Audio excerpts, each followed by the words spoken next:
यूहन्ना का किताब मैंने यीशु मसीह एक चीज़ कहता है, मुझे बहुत अच्छा लगता है ना, यूहन्ना का 17 में, उसमें जाएगी नहीं, लेकिन यूहन्ना का 17 में एक चीज़ कहता है कि ये है अनंत जीवन, कि मैं न एक सच्चे जीवित परमेश्वर को जान सकूँ और उसके पुत्र इकलौते पुत्रों को जान सकूँ ना।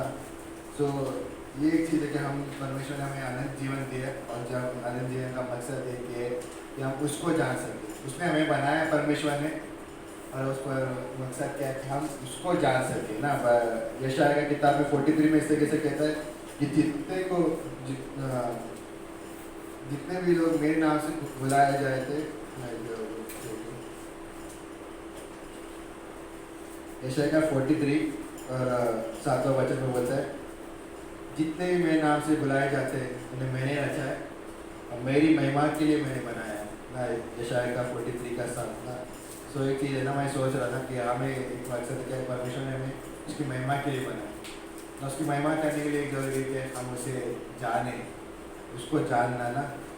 तो अद्भुत है। तो मैं एक चीज़ यीशु मसीह परमेश्वर के बारे में, एक चीज़ के बारे में ना, परमेश्वर के बहुत सारे गुण हैं ना, परमेश्वर कैसा है ना, बातें करने जाएंगे तो वो बारे में बोलता है कि ना, उसके बारे में ना, यीशु मसीह के बारे में जब वो 3 साल से लगाई कर रहा था, बोलते इतनी सारी चीज़ें की कि किताब ही नहीं है लिखने के बारे में ना। तो ऐसे परमेश्वर के बारे में जानना भी ऐसे कि हम जानते रहेंगे और काम नहीं है। तो कुछ एक परमेश्वर के स्वभाव के बारे में मैं बात करूँगा जो आज के दिन है। यूहन्ना का उत्पत्ति का 17 का 1,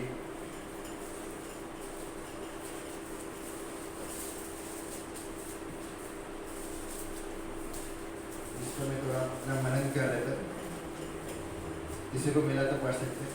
उत्पत्ति के 17 का 1,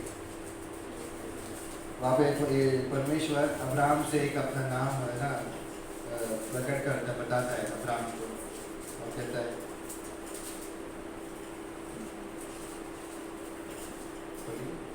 जब अब्राहम 99 वर्ष का हो गया, तब यहोवा ने उसको दर्शन देकर कहा, मैं सर्वशक्तिमान ईश्वर हूँ, मेरी उपस्थिति में चल और सिद्ध होता जा। नहीं, यहाँ पे अब्राहम को परमेश्वर के नाम प्रकट करना, बताना कि मैं सर्वशक्तिमान परमेश्वर हुआ, मैं उपस्थिति में चला। तो मैं सर्वशक्तिमान परमेश्वर के नाम उसके बारे में पूरा बताऊंगा ना। सर्वशक्तिमान मतलब ये ना कि सर्वशक्तिमान मतलब ये परमेश्वर सामर्थ्य है, हर एक चीज़ करने के लिए सामर्थ्य है। ऐसा कोई चीज़ नहीं है परमेश्वर के लिए जो नामुमकिन है ना। तो मैं रियल में सोच रहा था, परमेश्वर उस समय में भी था, अब्राहम की अगर कहानी में पढ़े, बाइबल पढ़ के, वो चीज़ हमें देखने मिलता है कि परमेश्वर सर्वशक्तिमान, उसने अद्भुत काम किए। सर्वशक्तिमान मतलब उसके लिए कोई चीज़ असंभव नहीं है ना, और बाइबल में वो चीज़ दिखता है।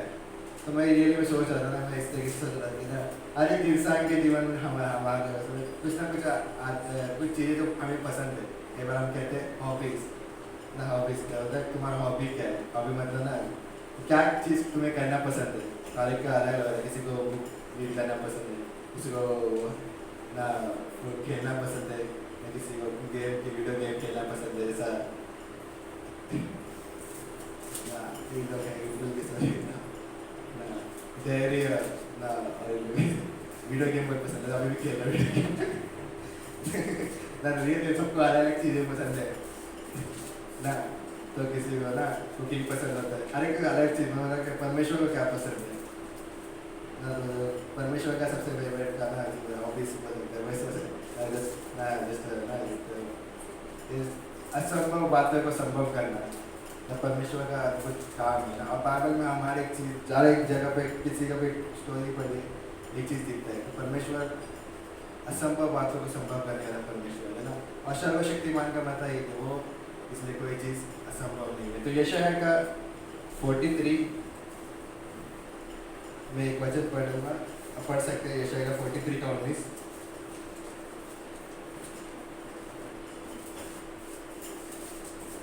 देखो मैं एक नई बात करता हूँ, अब भी प्रकट होगी, क्या तुम उससे अनजान रहोगे? मैं जंगल में एक मार्ग बताऊंगा और निर्जल देश में नदियाँ बहाऊंगा। 20 दो चीज़ में कहना ना, सॉरी इसमें ना ये बोलते हैं वो जंगल से क्या करेगा, एक मार्ग निकालेगा और निर्जल में जमीन में क्या करेगा, उसमें नदियाँ बहाएगा ना। कितना कठिन है ना। जंगल एक ऐसा जगह होता है ना जहाँ पे पेड़ है कठिन है, वहाँ पे मार्ग बनाना बहुत कठिन होता है, मार्ग बनाना बहुत नहीं बना सकते ना। और ना जब रेगिस्तान ना, निर्जल भूमि मतलब ना रेगिस्तान, वहाँ पे भी पानी बहुत कठिन होता है निकालना, नहीं मिलता वहाँ पे पानी ना। हम जानते सहारा डेसर्ट ना, बहुत सारे डेसर्ट के बारे में पता है। पानी वहाँ पे कोई व्यक्ति गया और तो फंस गए, घूम जाएगा, क्योंकि वहाँ पे पानी नहीं है ना। लेकिन परमेश्वर ऐसे जो बोलता है कि मैं जंगल में से मार्ग को निकालूंगा और मैं क्या करूँगा, डीजल ना भूमि से मैं क्या करूँगा, पानी ना। वहाँ परमेश्वर मतलब कहने का मतलब ये, परमेश्वर ऐसी बातें कर चीज़ें भी कर सकता है जो हमारे लिए असंभव है ना। हम सोचते कई सारी चीज़ें ना, हमारे पास एक क्षमता है, उस क्षमता तक का ना हम कर सकते हैं। कई बार मुझे कुछ चीज़ करना है तो हम हमारे दिमाग लगाते हैं, हमारे ऊपर ताकत लगा देते हैं और करते जितना होता है। लेकिन कई बार ऐसा जगह पर आ जाता है जहाँ पे बोलता है मैं कुछ नहीं कर सकता, मैं दिमाग काम नहीं कर रहा, दिमाग कर कुछ नहीं, कुछ आइडिया नहीं मिल रहा है, तो मैं कितना ताकत लगा रहा हूँ। लेकिन क्या होता है कि परमेश्वर ना अब्राहम के जीवन में बताया कि मैं सर्वशक्तिमान परमेश्वर ना, वो सर्वशक्तिमान ना परमेश्वर नाम को प्रकट कर रहा है। क्यों? ये परमेश्वर वो स्वभाव दिखाने वाला है अब्राहम के जीवन में ना। तो कुछ ना, कुछ ज़्यादा नहीं, मैं कुछ लोगों का एग्जांपल लूँगा ना। अब्राहम का एक एग्जांपल है ना। अब्राहम 75 साल का था, लेकिन अब्राहम को परमेश्वर ने एक वादा दिया कि मैं तेरे द्वारा क्या करूँगा, एक जगत कुछ ना जाति जाति को आशीष करूँगा और ना तेरे वंश को मैं तो बढ़ाऊँगा। बहुत सारे वादे थे, मैं जैसे तारे हैं वैसे, और जैसे रेगी ना, जैसे रेत है ना, गिना नहीं जा सकता, वैसे तेरे संतान होंगे। अद्भुत वादा किया है 75 जब साल का था ना। लेकिन क्या होता है, देखता है कि वो उसकी पत्नी ना बांझ है ना, नहीं हो सकता। लेकिन समय हो गया 100 साल ना, 100 साल के इसमें जब वचन पढ़ते हैं 99 साल हो गए ना। वो 99 साल के अब्राहम, उसकी पत्नी 89 की ना, 89। तो क्या कहता है कि मैं सर्वशक्तिमान परमेश्वर ना, मतलब वो। और आगे पढ़ेगा उसमें कहता है कि वो बोलता है कि कैसे मुमकिन है ये, मैं अभी इतना बूढ़ा हो चुका हूँ, मेरी पत्नी बूढ़ी हो चुकी है, लेकिन वो बोलता है कि परमेश्वर ने वहाँ पे क्या दिखाया, उसने बताया कि मैं कौन। और उसने उस समय पे जब वो कठिन था, कुछ नहीं हो सकता था, जब वो शरीर कमज़ोर हो गया था, बूढ़ा हो गया था, और लेकिन परमेश्वर ने क्या किया, वहाँ पे अद्भुत काम किया। परमेश्वर ने उनको बच्चा दिया ना। 100 साल की उम्र में ना, वो 90 साल के वो सारा, मतलब वो 100 साल के, और उनके हाथ में छोटा सा बच्चा ना। कितना कठिन चीज़ है ना। ये परमेश्वर ने क्या क्या करके दिखाया, जो होता है तो उनके लिए किया ना। और इज़राइल के जीवन में ना, इज़राइल राज्य है, इज़राइल राज्य के जीवन में, इज़राइल राज्य में भी हम देखते हैं कि अगर भजन संहिता का 70 है,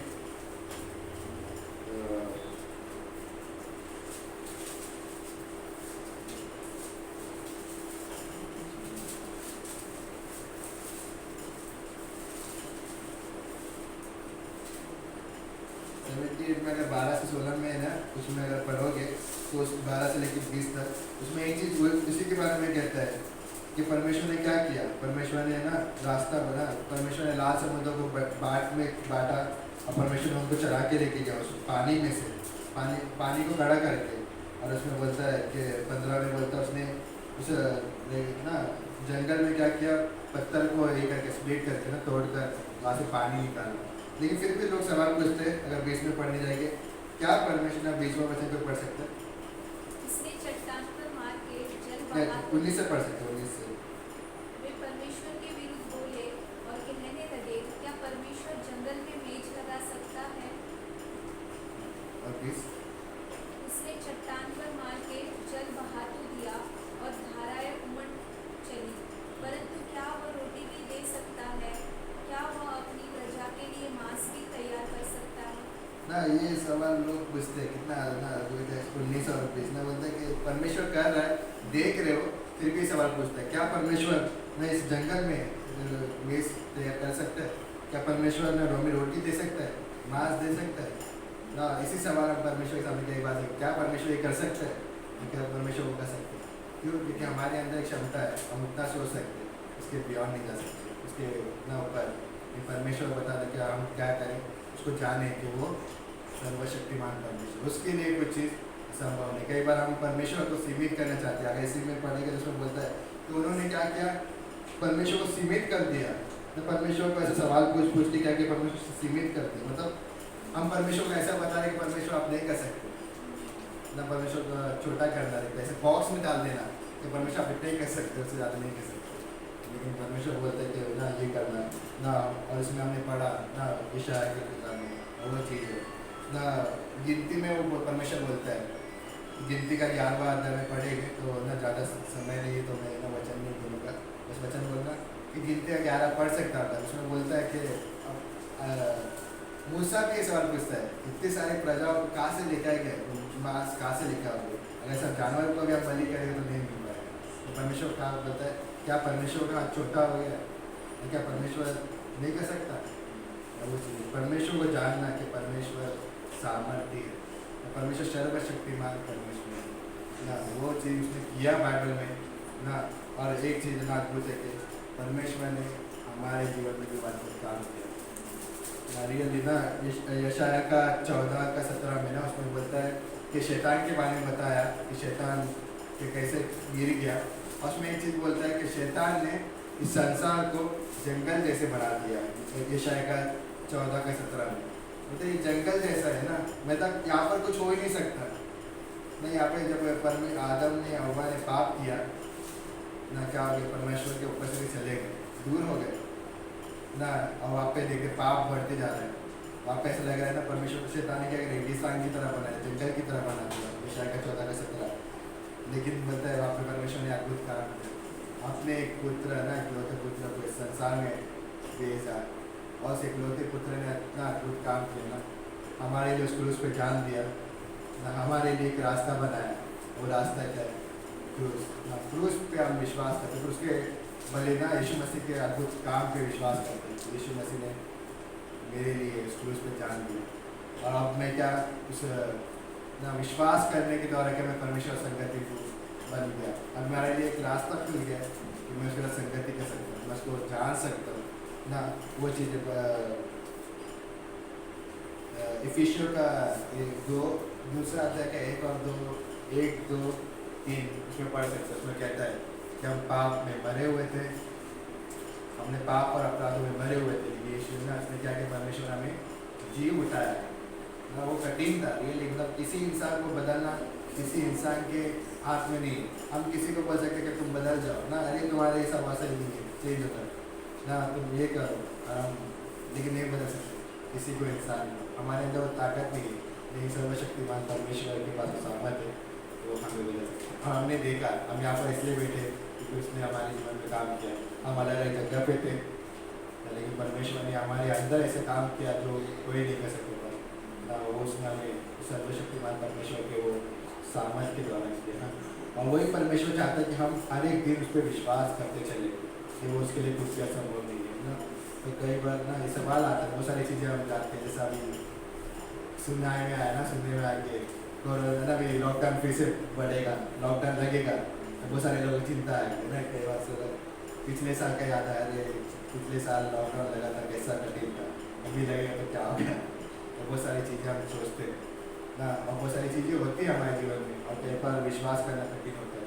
तो परमेश्वर क्या बोलता है, उस पर विश्वास करो, मैं सर्वशक्तिमान परमेश्वर ना, उसके लिए कोई चीज़ असंभव नहीं है ना। बाइबल में बोलता है कि ना, लूका की किताब में पढ़ेंगे तो लूका का 18 में 26 से 27 में उसमें कहानी है कि क्या इंसान को बचाने के बारे में किसका अवतार हो सकता है, सवाल था। बोलता है मनुष्य के लिए असंभव है, लेकिन परमेश्वर के लिए सब कुछ संभव है ना। परमेश्वर वो अद्भुत काम कर सकते हैं, और परमेश्वर चाहता है कि उसको हम सोचें ना। मैं इसके बारे में सोच रहा था इस हफ्ते भर में कि परमेश्वर के लिए कोई असंभव नहीं है। कई बार हम सोच सकते कि कैसे होगा, परमेश्वर बोला वो सोचो, क्या हम नहीं कैसे हो सकते। परमेश्वर मतलब मुझ पर विश्वास करो ना।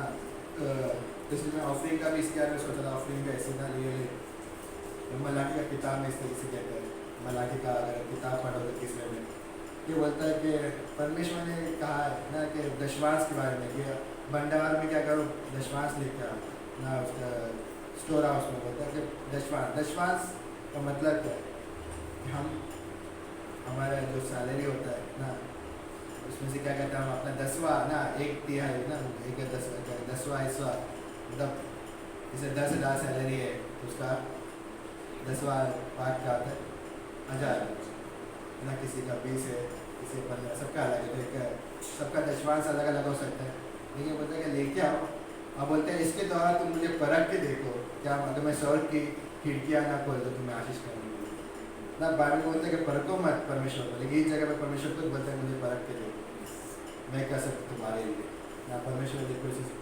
संभव नहीं और बोलता है कि देखोगे तुम जब मुझ पर भरोसा करके तुम ना दोगे मैं तुम्हारे जीवन में करूँगा ना ये ऑफरिंग भी ऐसे काम क्या करता हम परमेश्वर विश्वास करता हम हमारी भेंट को देते ना हमारे विश्वास को देते कई बार शैतान क्या करना चाहता है पता है उसमें कहता है कि चुराता है हम क्या कहते हैं परमेश्वर को चुराते हैं ना परमेश्वर चुराते हैं परमेश्वर शैतान चाहते हैं कि हम उसको चुरा दें ना हम विश्वास ना दें हम ना अपना ऑफरिंग ना दें क्यों क्योंकि वो नहीं चाहते कि हम ना परमेश्वर को देख सकते परमेश्वर का कुछ काम रियल है लेकिन जब हम देते हम क्या देख पाएंगे परमेश्वर कर सकते हैं हमें चिंता नहीं करना है कि कैसा होगा लेकिन परमेश्वर करेगा ना सिर्फ ऑफरिंग नहीं है लेकिन हमारे जीवन की हर एक चीज़ हम परमेश्वर के हाथ में रख सकते हैं हमें चंगाई की जरूरत है ना हमारे कोई जॉब का प्रॉब्लम है किसी भी चीज़ का हम परमेश्वर को देखेंगे परमेश्वर सर्वशक्तिमान परमेश्वर और ये और हमें 2 मकसद है ना कि जैसा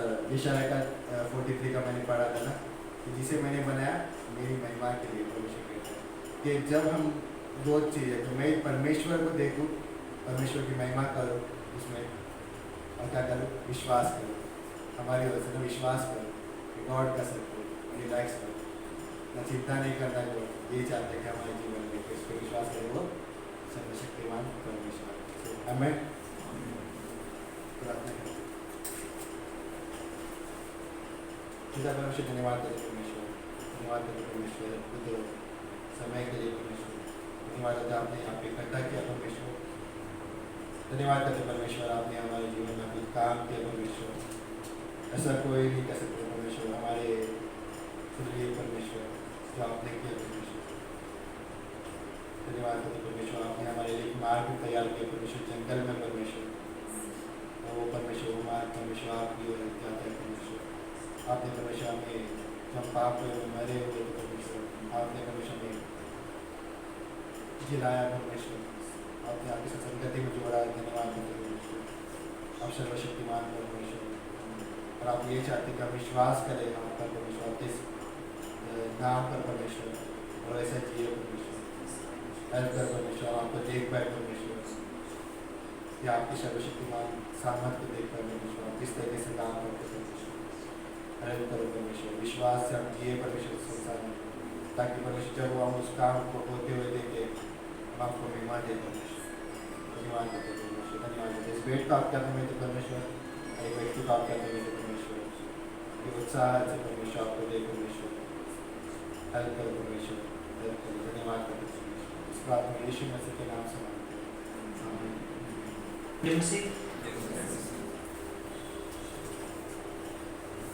अच्छा ऐसा था क्या आप लोग को अच्छा नहीं लगा तालियां नहीं बजी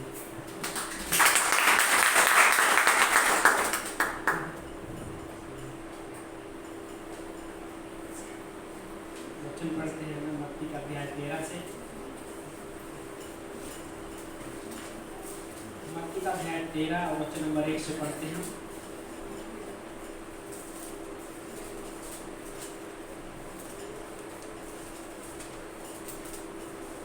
नंबर 1 से उसी दिन यीशु घर से बाहर निकलकर झील के किनारे जा बैठा और उसके आसपास एक विशाल जल समूह एकत्रित हुआ अतः वो नाव पर चढ़कर बैठ गया और सारा जल समूह किनारे पर ही खड़ा रहा। उसने यह कहते हुए उनसे दृष्टांतों में बहुत सी बातें कही। देखो एक बीज बोने निकला। बोते समय कुछ बीज मार्ग के किनारे गिरे और चिड़ियों ने आकर उन्हें चुन लिया। कुछ पथरीली भूमि पर गिरे जहाँ उन्हें अधिक मिट्टी नहीं मिली और गहरी मिट्टी न होने के कारण उन्हें शीघ्र उगाए, परंतु सूर्य उदय होने पर वे झुलस गए और जड़ न पकड़ने के कारण सूख गए। और अन्य बीज कटीली झाड़ियों में गिरे और झाड़ियों ने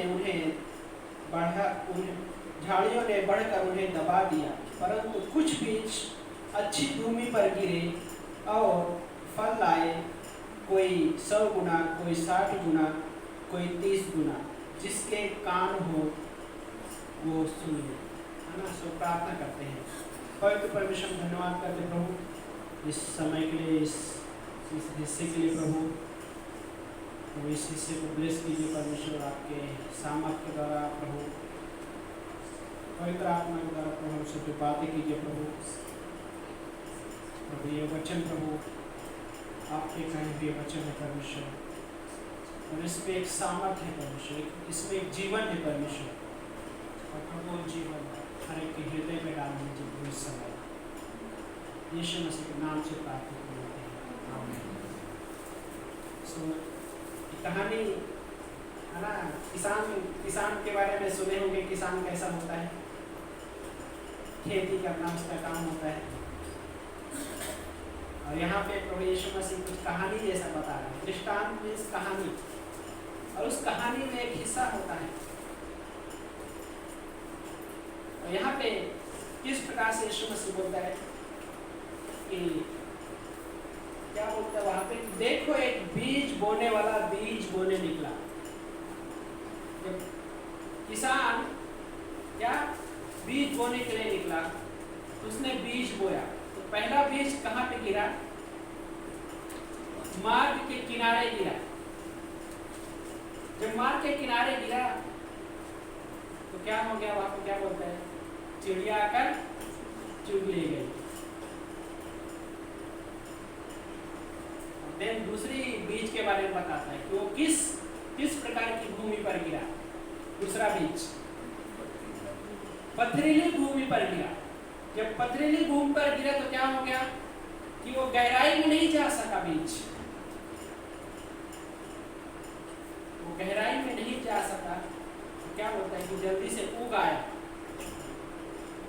जल्दी से उग आने के बाद क्या होता है कि जब उसको सूर्य की धूप लगी, तेज धूप लगी, वो झुलस गया और वो मर गया, फल नहीं ला पाया। सो यहाँ पे जो बीज है वो वचन है, और जो मिट्टी भूमि की बात कर रहा है, अलग अलग प्रकार के भूमि में बोया गया, वो एक हिसाब से हृदय की बात कर रहा है। हृदय किस प्रकार के हृदय में लाइक वो बोया गया मिट्टी। तो गॉड ने हम सबको हृदय दिया है, लेकिन विश्वास से पहले हमारे हृदय की कंडीशन क्या है, हमारे हृदय की कंडीशन क्या है। विश्वास से पहले मरा हुआ, राइट, उसमें सबसे असाध्य रोग लगा हुआ है। यिर्मयाह का 17 अध्याय खोलिए और वचन नंबर 9 खोलिए।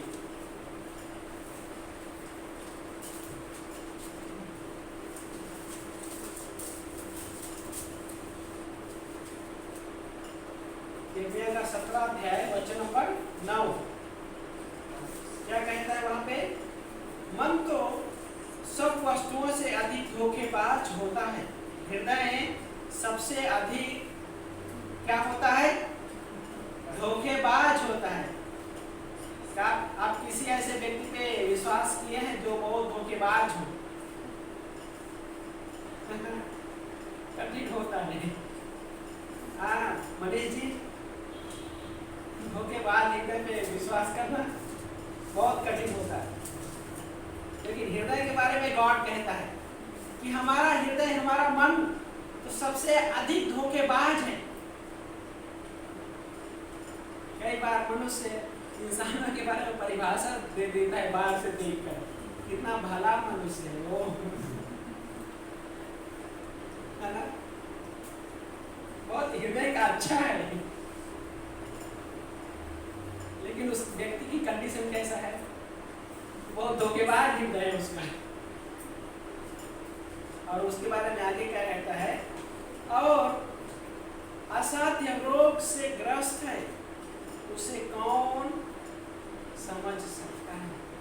उसमें असाध्य रोग लगा हुआ है, ऐसी बीमारी जिस बीमारी के बारे में इंसान के पास कोई मेडिसिन नहीं है, कोई मशीन नहीं है कि उसको स्कैन कर सके या एक्सरे कर सके, नहीं है।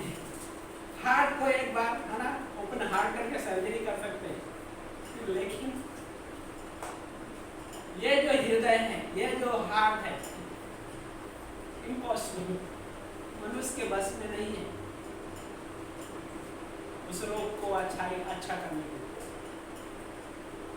और ये है हमारे पुराने हृदय का कंडीशन। मनुष्य के पुराने हृदय का कंडीशन ये है कि पूरी तरीके से धोखेबाज है और क्या उसमें रोग लगा है। लेकिन अभी एहेजकेल का अध्याय में चलिए, 36 अध्याय में, एहेजकेल का अध्याय 36 वचन नंबर 26 में, यहाँ पे वचन नंबर 26 में पढ़ता हूँ मैं, मिल गया आप सबको?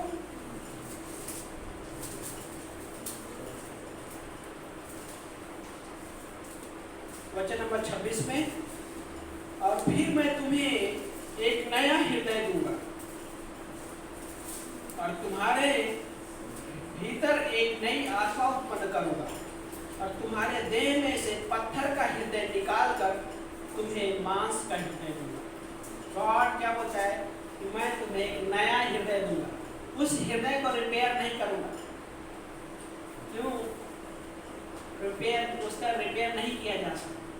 गॉड बोलता है उस पत्थर के हृदय को निकालकर मांस का हृदय दूंगा, नरम, सॉफ्ट। पत्थर कैसा होता है? बहुत कठोर होता है ना? तो पथरीली भूमि पे बीज गिरा तो कठोर है, वहां पे फल नहीं आएगा। गॉड ने क्या कहा कि मैं उस पत्थर के हृदय को निकाल दूंगा और तुम्हें एक मांस का हृदय दूंगा, सॉफ्ट, ताकि उसमें फल लाए। और वो फल उस व्यक्ति के लिए भी अच्छा होगा और परमेश्वर की महिमा भी होगी। जब एक विश्वासी अपने जीवन में फल लाता है, आत्मिक फल, उसके जीवन में आत्मिक फल लगता है, तो परमेश्वर को महिमा होगी। सोचिए, पेड़ लगाया आपने उस आशा में कि इसमें फल लगेगा। आप इंतजार किए 1 साल, 2 साल इंतजार किए, फल ही नहीं लग रहा है। फिर भी इंतजार किए, चलो शायद इस बार फल लगेगा, फिर भी नहीं लगा। हृदय में एक विचार आया, ये कैसा था? सच में कैसा पेड़ है आखिर में? क्या मैंने चुनाव करने में गलती कर दी थी? है ना? हम खुश नहीं होंगे, है ना? खेती किया जाए और खेती में पेड़ तो बढ़े लेकिन फसल ना हो, क्या हालत है? परमेश्वर वैसे ही बताना चाह रहा है ना? यहाँ पे ये जो बीज की बात कर रहा है, वचन बोया गया, अलग अलग प्रकार का हृदय की बात कर रहा है, हार्ट, जमीन है जो। सो उसी 13 अध्याय में चलिए, 13 अध्याय का वचन नंबर 16-18 से पढ़ते हैं। वहां पे उस दृष्टांत का अर्थ यीशु मसीह ने समझाया अपने शिष्यों को।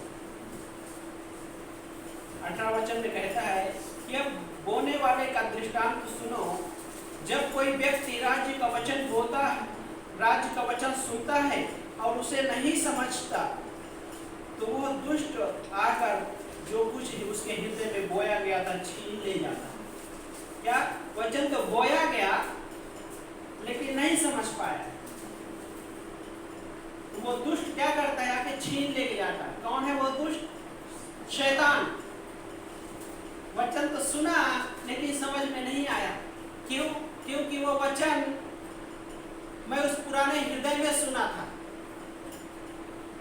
पुराना हृदय में कैसा असाध्य रोग लगा था, तो फल आएगा ही नहीं, समझ में ही नहीं आया। वो तो धोखेबाज है, तो वो वचन क्यों मुझे सुनने देगा, है ना? यीशु मसीह क्या कह रहे हैं यहाँ पे? वचन सुना लेकिन समझा नहीं, लेकिन वो दुष्ट आके छीन ले गया। वो दुष्ट लाइक पहले हिस्से में क्या कहा कि पथरीली भूमि पे बोया, मार्ग के किनारे बोया गया, और चिड़िया ने आकर क्या किया? चुग ले गया। वो चिड़िया, वो पक्षी, वो शैतान का ही तस्वीर है, वो दुष्ट उसी की तस्वीर है। वो क्या करता है? छीन ले जाता है। कई बार विश्वासी वचन सुनते हैं और सुनने के बाद जैसे ही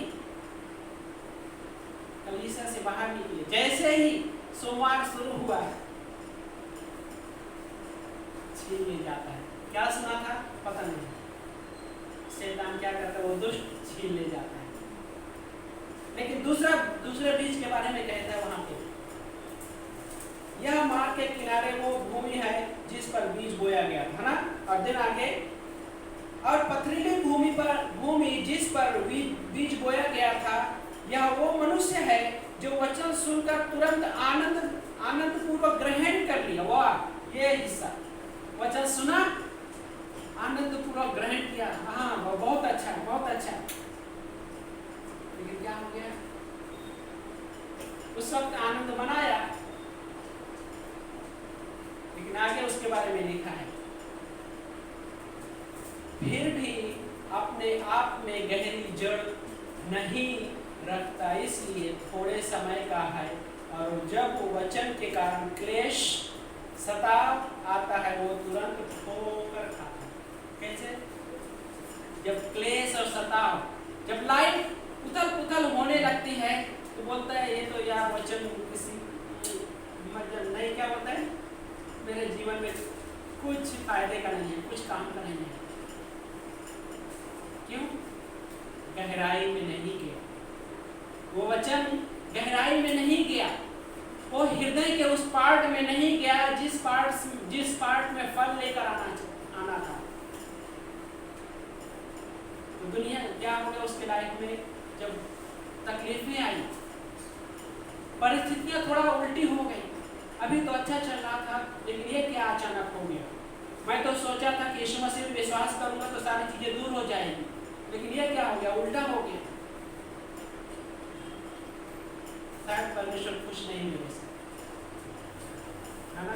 इस दुनिया में भी लोग हैं, जब सब कुछ अच्छा चल रहा है तो अच्छा है, परमेश्वर मेरे खुश है, मुझे आशीष दे रहा है, लेकिन एक झटका, एक कुछ ऐसा चीजें हो गया, परमेश्वर बहुत कठोर परमेश्वर है, कुछ नहीं, हमारे जीवन से कुछ अच्छा चाहता नहीं है। हाँ, परमेश्वर हमारे जीवन से कुछ भी अच्छा नहीं चाहता है। क्या हो गया? वचन गहराई में नहीं गया, वो बीज गहराई में नहीं गया। आनंद से पहले सुना तो आनंद पूरा स्वीकार किया और अच्छा लगा, लेकिन गहराई में न जाने की वजह से क्या प्रॉब्लम हो रही है? जब सताव आएगा, सताव बाय द वे, कई बार सताव का हिस्सा कहने का मतलब ये है कि कुछ ऐसी चीजें होती है, ऐसा लगता है कि ये हटेगा ही नहीं मेरे जीवन से, निकलेगा ही नहीं ये चीजें, है ना? ऐसी परिस्थितियां आ जाती हैं। सो लेकिन वहां पे भी हमें स्थिर रहना है। क्या? स्थिर रहना है। कब स्थिर रहेंगे? जब वचन गहराई में जाएगा, वचन उस दुष्ट के हाथ में हम नहीं सौंपेंगे। हाँ, वो दुष्ट जो शैतान है उसके हाथ में हम नहीं सौंपेंगे, देन वो काम करेगा, है ना? और देन आगे उसके बारे में लिखा है वचन नंबर 22 में, और कटीली झाड़ में बोया गया वो मनुष्य है जो वचन सुनता है और संसार की चिंता और धन का धोखा वचन को दबा देता है और वो निष्फल हो जाता है। तीसरा बीज कहाँ पे गिरा? कटीली झाड़ी। कटीली झाड़ी में जब गिरा तो कांटे उगे और उसको क्या किया, दबा दिया। तो उसके बारे में यीशु मसीह बता रहे हैं कि चिंता और धन का धोखा, है ना, सबसे इंसान के जीवन में सबसे बड़ा हिस्सा है, जो क्या बोलता है कि ऐसा कोई व्यक्ति नहीं है जिसके जीवन में चिंता ना हो। लेकिन एक दूसरा हिस्सा क्या बोलता है, धन का धोखा। शैतान बोलता है कि मैं तुमको धन दूंगा, जितना चाहिए उतना दूंगा। यीशु मसीह को बोला उसने मत्ती के अध्याय 4 में कि तू मुझे दंडवत कर, मैं तुझे सब कुछ सौंप दूंगा। यीशु मसीह ने क्या कहा, लिखा है। तो अपने परमेश्वर की आराधना, लिखा है ना। लेकिन धन का धोखा क्या करता है, उसको दबा देता है। लेकिन चौथा बीज के बारे में बोलते हैं, ये चौथा बीज, हाँ आगे वहां पे, हाँ एक वचन नंबर 23 में, अच्छी भूमि में बोया गया वो मनुष्य है जो वचन सुनकर और समझकर वास्तव में फल लाता है, कोई 100 गुना, कोई 60 गुना, कोई 30 गुना। अच्छी भूमि है। और अच्छी भूमि, परमेश्वर ने कहा कि मैं पत्थर का हृदय निकाल कर तुम्हें मांस का हृदय दूंगा, नया हृदय दूंगा। और हृदय की परिभाषा, हृदय क्या है पता है, हृदय के बारे में इस तरह बोलते हैं कि हमारे थॉट, हमारे वर्ड और हमारे एक्शन का जो केंद्र है हृदय। थॉट मीन्स विचार, शब्द होते हैं बहुत सारे, है ना, और बहुत सारे एक्शन लिया जाता है, उसका मुख्य केंद्र है हृदय, है ना। सो कई बार ऐसा होता है कि वचन तो सुना और सुनने के बाद ये हिस्सा आता है कि सच में उस वचन के प्रति मैं क्या सोच रहा हूं और मैं क्या विश्वास करता हूं, क्या सच में परमेश्वर ने जो कहा है वैसा ही होगा। लेकिन शैतान आते हैं कई बार बोलते नहीं, ऐसा नहीं हो सकता, इम्पॉसिबल। हाँ, कैसे हो सकता है, तुम्हारे लाइफ में इतना उतर चल रहा है, कैसे, अगर सच में परमेश्वर है तो परमेश्वर ऐसी चीजें नहीं लाना चाहिए। झूठ, धोखा देता है, धोखेबाज। पुराना हृदय से भी विचार आता है। क्या विचार आता है, तुमने तो वचन सुना और तुम्हारा लाइफ वैसे का वैसा ही है, ये कैसा, है ना, ये कैसा। कई बार जब हम वचन सुनते हैं तो वचन हमें नए हृदय में सुनना है। नए हृदय में जब सुनते हैं, परिस्थितियां वैसे हैं लेकिन परमेश्वर का वचन मुझे संभाले हुए है। ऐसे लोग हैं उनके लाइफ में परिस्थितियां है लेकिन परिस्थितियां उनको नहीं गिरा पाती, परिस्थितियां उनको नहीं रोक पाती, क्योंकि परमेश्वर का वचन उस गहराई में गया है और वो मुझे मेरे लाइफ में इंकरेज करता है। जब मैं दुख में होता हूँ तो परमेश्वर के वचन को लेता हूँ, जब मुझे रास्ते नहीं समझ में आते हैं उस परमेश्वर के वचन को लेता हूँ, परमेश्वर के वचन के बारे में सोचता हूँ और वो पवित्र आत्मा मुझे समझाता है अपने वचन के बारे में। वो नया हृदय में, है ना, नया हृदय में क्या होता है, नया हृदय का कंडीशन हम भजन संहिता का 19 अध्याय पढ़ रहे थे गुरुवार को, है ना। परमेश्वर का व्यवस्था खरी है, मन को, हृदय को क्या करता है, बहाल कर देता है, मतलब फिर से नया कर देता है। परमेश्वर का वचन इस प्रकार से जब वो नए हृदय में बोया जाता है, जब नए हृदय में रिसीव किया जाता है तो नया लाइक क्या है, फिर से नया कर देता है। तो फिर उसके बारे में कहा गया है वो हृदय को आनंदित कर देता है,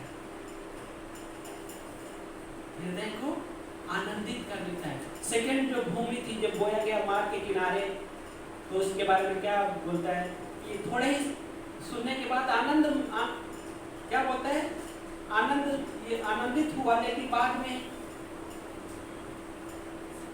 आनंद पूर्वक उसको ग्रहण किया, लेकिन बाद में क्या हो गया, फल नहीं आया। क्यों, सताव, तकलीफ। लेकिन वो आनंद जो यीशु मसीह की ओर से है, वो वचन जो यीशु मसीह की ओर से है, मैं गहराई में लेने का मतलब क्या होता है पता है? कि मैं उसको सोचता हूँ उसके बारे में, वो मेरे जीवन से क्या रिलेट कर रहा है वचन, मुझे क्या देना चाहते हैं वचन, मुझे क्या सिखाना चाहते हैं वचन, ये बीज जो है मुझे क्या सिखाना चाहता है। और वो है गहराई। हम उसको अपने जीवन में अप्लाई करते हैं कि जब मैं कठिन में होगा तो भी परमेश्वर के वचन को मैं पकड़े रहूंगा। यीशु मसीह में तो उस पर विश्वास रखूंगा, अगर तू चाहे तो इसको हटा भी सकता है, चाहे तो नहीं भी हटा सकता। दानियल का अध्याय 3 में कहानी है, 3 इब्रानी बालक हैं या जवान लड़के हैं, एक नबूकदनेस्सर राजा एक है, वहाँ पे सोने की मूर्ति बनवाई उसने, 40 हाथ लंबी, है ना,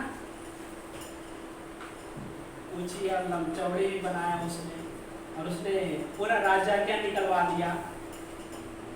और उसने क्या कहा राजाज्ञा में ये था, यदि कोई भी व्यक्ति इस मूर्ति के सामने दंडवत नहीं करेगा तो उसको आग के भट्टी में डाल दिया जाएगा।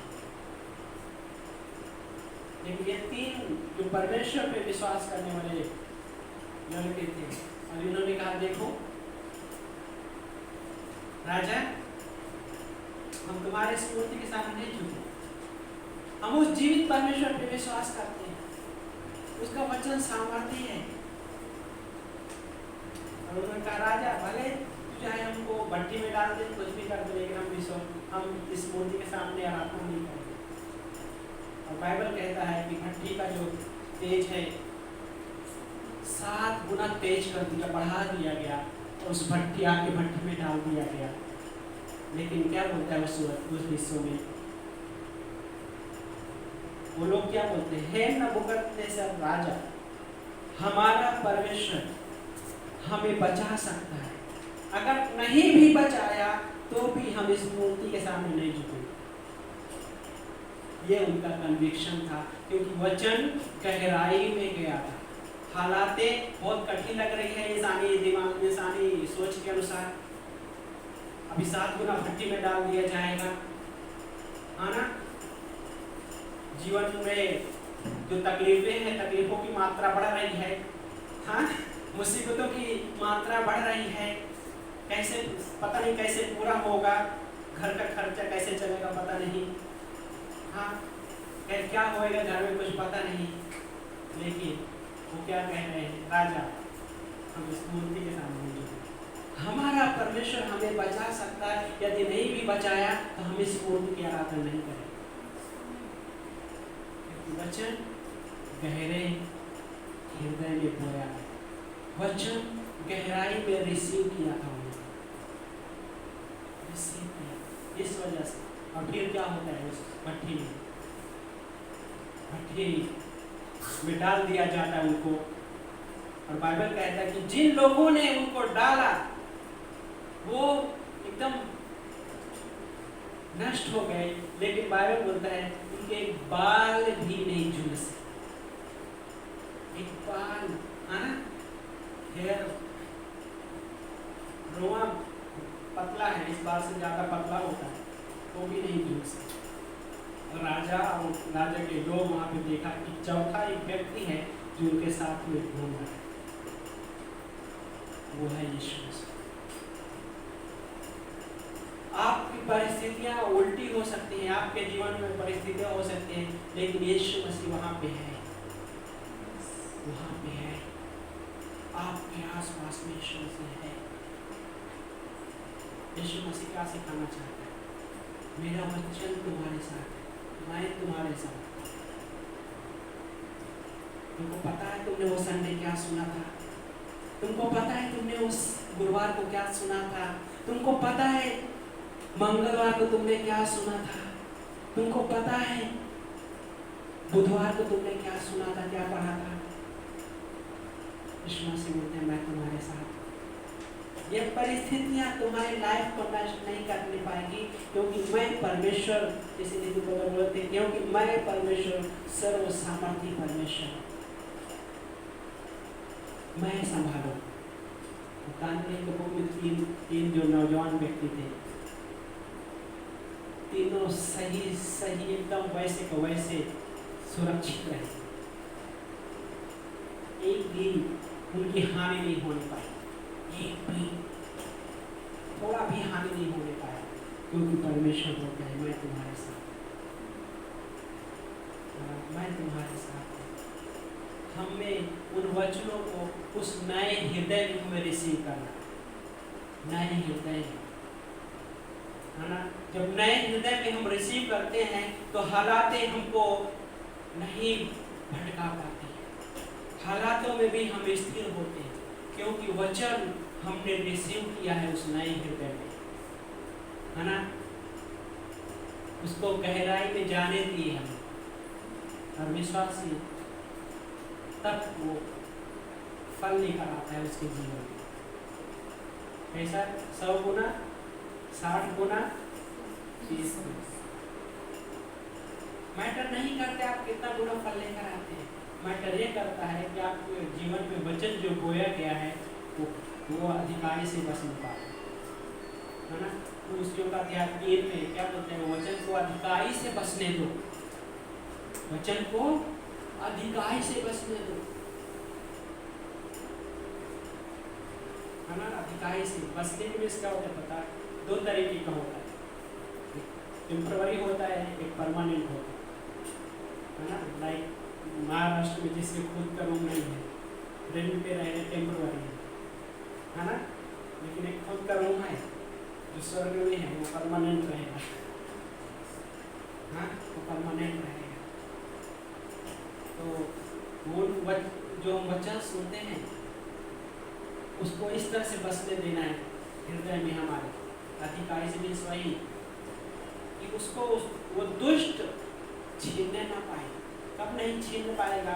जब हम उसके बारे में सोचेंगे, उसके बारे में मनन करेंगे कि हाँ मैंने क्या सुना था, चलो याद नहीं आ रहा, हाँ क्या सुना था, हाँ हम एक्सरसाइज करते हैं अपने हृदय में, मन में एक्सरसाइज करते, क्या सुना था याद करते हैं, है ना, याद करते हैं उन हिस्सों को, है ना, याद करते हैं कि हाँ मैंने क्या सुना, मैंने क्या पढ़ा था, हाँ उसको याद करते हैं। और फिर क्या होता है,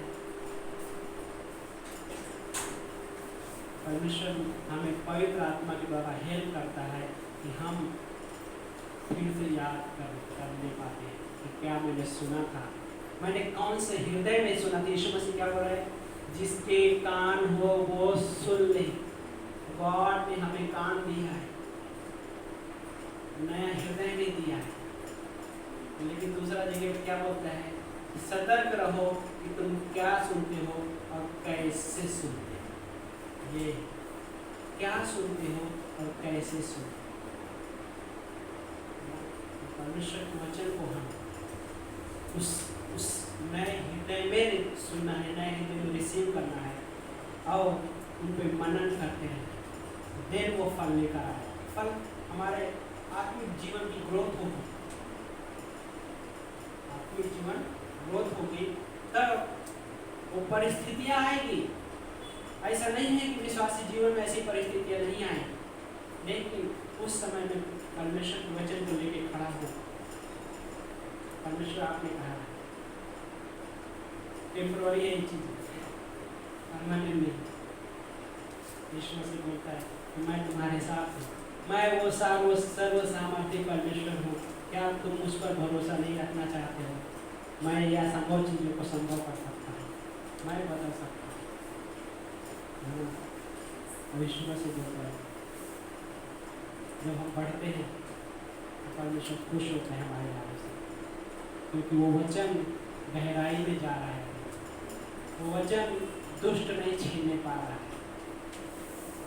जब दुष्ट छीन कर लेकर जाता है क्या होता है, और भी अपनी वो चीज़ें वहाँ पे डाल के जाता है ताकि हम उसमें क्या है उलझे रहें। लेकिन परमेश्वर का वचन क्या बोलता है? परमेश्वर का वचन गड़बड़ी नहीं लेकर आता है। वो हमारा परमेश्वर गड़बड़ी का परमेश्वर नहीं है ना। वो क्या करता है? अपने वचन के द्वारा हमें संवारता है, हमें सजाता है और हमें ताकतवर बनाता है और हमें लीड भी करता है, अगुवाई भी करता है, हमारे मार्ग को दर्शन है ना, मार्गदर्शन करता है मार्ग में, क्योंकि उसका वचन उन्हीं भजन संहिता 119 वचन नंबर 105 में क्या बोलते हैं? परमेश्वर का वचन हमारे मार्ग पाँव के लिए दीपक और मार्ग के लिए उजियाला है। पाँव के लिए दीपक और मार्ग के लिए उजियाला है। और वो वचन हमको क्या करते हैं? लीड करते हैं। क्योंकि हम उस वचन को सुनने के बाद उसमें मनन जब करते हैं तो वही वचन हमको हेल्प करता है। या भी कठिनाई आ गई है, ये परिस्थिति आ गई है, वो लीड करेगा, है ना? शैतान बोलेगा नहीं हो सकता, क्योंकि परमेश्वर बोलता है हो सकता है ना? हो सकता है। आमीन। आइए प्रार्थना करें।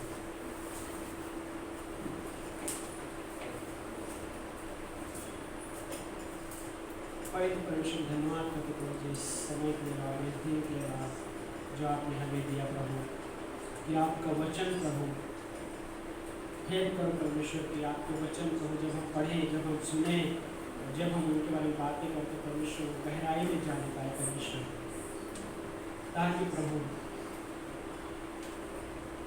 हम स्थिर हो सके परमेश्वर, हम कठिनाइयों में भी खड़े हो सके परमेश्वर। परमेश्वर से हेल्प करो हर किसी व्यक्ति को प्रभु। हम मांगते हैं परमेश्वर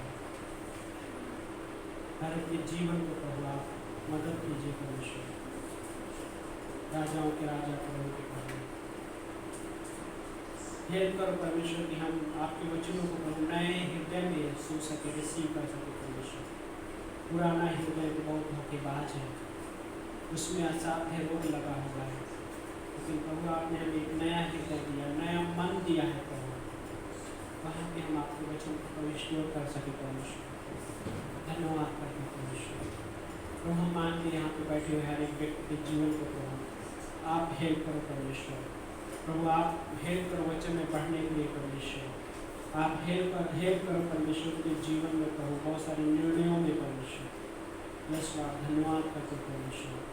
आपकी महिमा होने पाए राजा के राजा। चंगाई तो परमेश्वर जिनको चंगाई की जरूरत है प्रभु। यस हो सकता है प्रभु कोई फाइनेंशियल कंडीशन में जा रहा है परमेश्वर, तकलीफ है प्रभु आप पूरा कीजिए परमेश्वर। आपकी महिमा के लिए परमेश्वर से रास्ता दिखाइए परमेश्वर से। ऐसा लग रहा है कि ये रास्ता कब खुलेगा, लेकिन प्रभु मानते हैं प्रभु कि ये दरवाजा खोलिए प्रभु। यस धन्यवाद करते हैं, धन्यवाद करते हैं। सारा आदर महिमा करो आपको यीशु मसीह के नाम से आमीन।